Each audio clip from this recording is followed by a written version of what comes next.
Bonjour très chers amis amoureux du magazine Un livre, 1000 idées. Voici dans ce énième numéro pour vous parler de quelque chose d'important, d'intéressant comme c'est souvent le cas.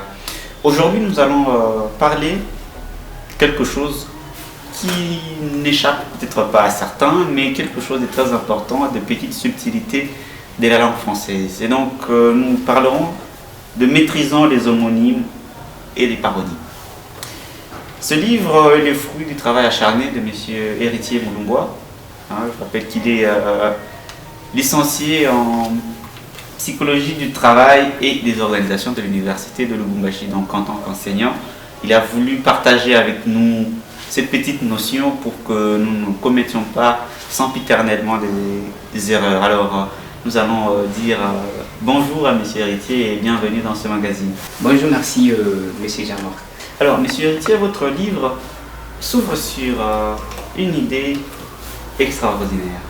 Cette épigraphe, je vais la lire in extenso, elle dit « Qui désire acquérir connaissance et éviter la honte qui serait causée par l'ignorance, doit accepter d'assez lire. » Et l'auteur de la pensée, il s'agit tout simplement d'Héritier Moulumbois qui est en face de moi.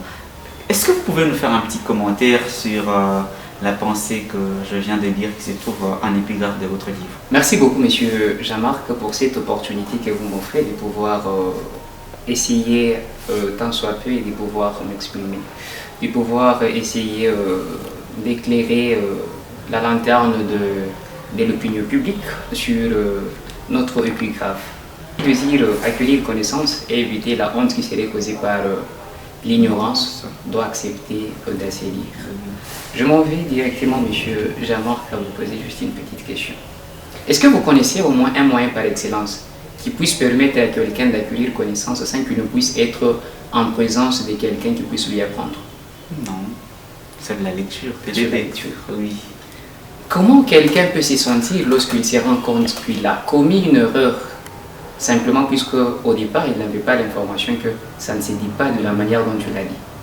Il faudrait soit l'apprendre, soit les lire quelque part. Et comment est-ce qu'il se sent? Vous pouvez estimer qu'il peut se sentir comment? Quand on est ignorant, on est frustré, on a la honte d'ailleurs de s'exprimer devant. Et alors, pour éviter la honte, on doit accepter de beaucoup lire.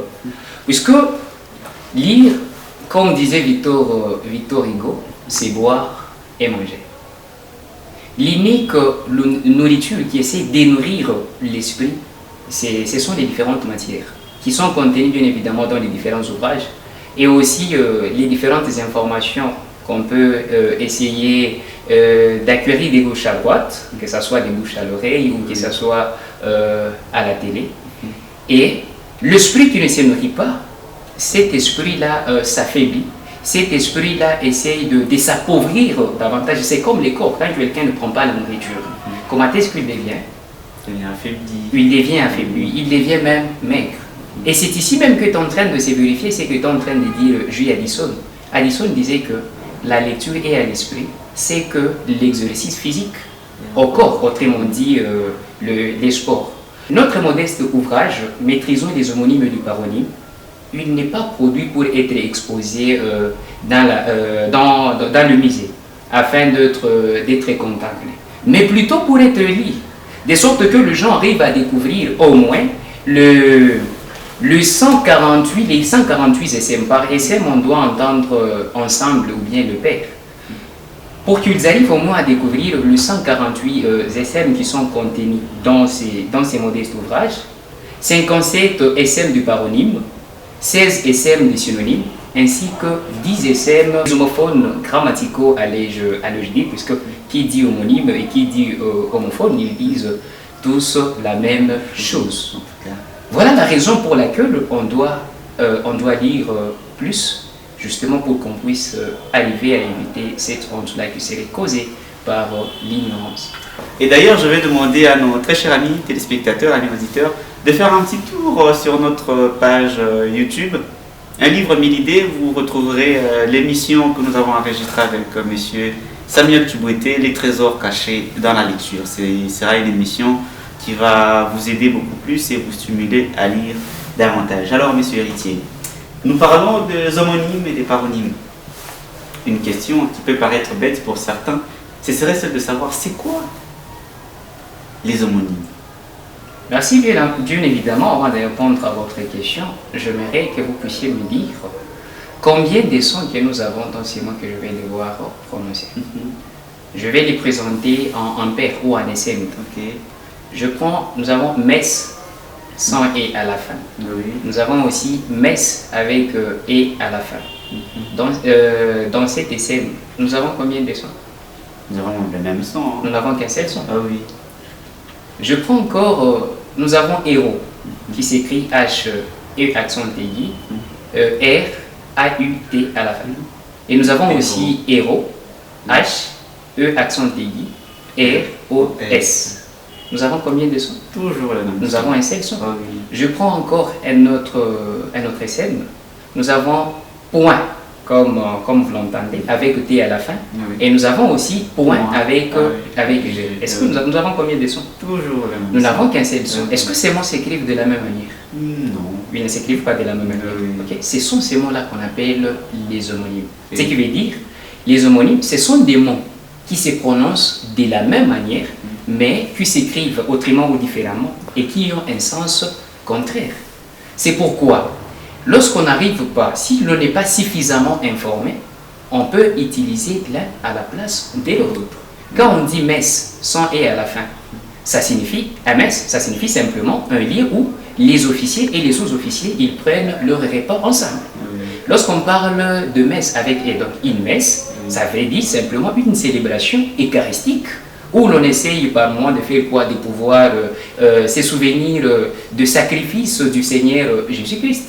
Lorsque nous prenons héros, nous écrivons H-E, accent aigu, R-A-U-T, là ça signifie simplement un messager.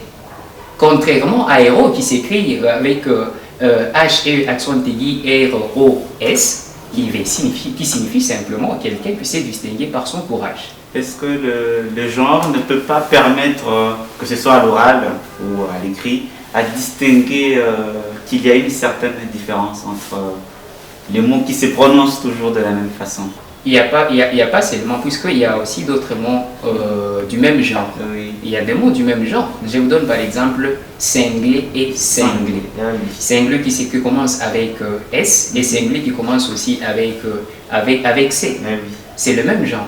Ok. Donc ce qui fait que ce n'est pas forcément le genre qui peut essayer de faire quoi, de donner l'impression aux gens qu'il y a une nette distinction. Il est vrai qu'on doit maîtriser le genre, et c'est pourquoi même qu'à côté de chaque mot, on a essayé de mettre entre parenthèses le genre du mot. Vous trouverez entre parenthèses, soit c'est M, ça signifie c'est un mot masculin. Si vous trouvez que c'est F, ça veut dire c'est un mot qui est féminin. Ce qui importe ici, c'est qu'on doit arriver à mieux connaître. Ok? Voilà. Et on a parlé d'homonymes et des paronymes. Est-ce que vous pouvez donner de manière succincte une petite différence qui aiderait jamais nos amis téléspectateurs, nos amis auditeurs à se situer si jamais ils sont quelque part, bien sûr, ils entendent des assonances, ils à peu près ils disent tiens, est-ce que c'est l'homonyme, est-ce que c'est le paronyme? Petite différence. Merci. La différence elle est très simple. Quand on parle des homonymes, on a la même prononciation. Ok? Ce sont des mots qui se prononcent de la même manière, mais ces mots-là ne s'écrivent pas de la même manière et ils n'ont pas le même sens. Mais lorsqu'on est en train de parler des paronymes, ces mots-là, ils n'ont ni même pas la même prononciation, ni même pas le même sens, et ils ne s'écrivent ni même pas de la même manière ou de la même façon. La seule chose que nous pouvons retenir, c'est quoi? C'est que ce sont des mots qui prêtent souvent en confusion par leur forme extérieure. C'est comme ça, par exemple, prescrire et proscrire, vous pouvez les confondre par leur forme extérieure, percepteur et précepteur. Vous voyez avec ces changements ici, ce changement ici des lettres, on peut arriver à faire une confusion. Donc, c'est ça qui a comme différence entre les deux. Okay. Merci beaucoup, monsieur Héritier. Nous avançons petit à petit vers la fin de ce magazine. Il y a une question que les auditeurs comme les téléspectateurs peuvent se poser. C'est celle de savoir pourquoi est-ce que M. Héritier a préféré écrire seulement sur les homonymes et les paronymes. Voilà. Pourquoi on a préféré écrire seulement sur les homonymes et les paronymes? Ce sont les homonymes et le paronyme ce sont ces mots qui prêtent souvent à confusion. Les autres mots, par exemple les antonymes et les autres, ce sont des mots qui ne prêtent pas à confusion. Mais les homonymes et les paronymes, ce sont des mots qui prêtent souvent à confusion, puisque ce sont des mots, d'une part, qui se ressemblent par leur forme, par leur prononciation, et d'autre part aussi par leur forme extérieure. Ce qui fait que si l'on n'est pas informé, on risque d'utiliser l'un à la place de l'autre. Il suffit seulement qu'il y ait le changement d'un caractère et automatiquement le sens du mot change. Je peux donner l'exemple. J'ai dit Pierre est maintenant mûr. Si je sais seulement de commettre une erreur, de ne pas mettre l'accent circonflexe sur les U, là on va parler d'un mur, qui signifie simplement une construction de séparation. Ce qui veut dire la phrase n'aura pas, ça veut dire le sens change automatiquement et on ne sait pas concrètement. Est-ce que nous pouvons dire vraiment que Pierre est maintenant une construction de séparation? Non.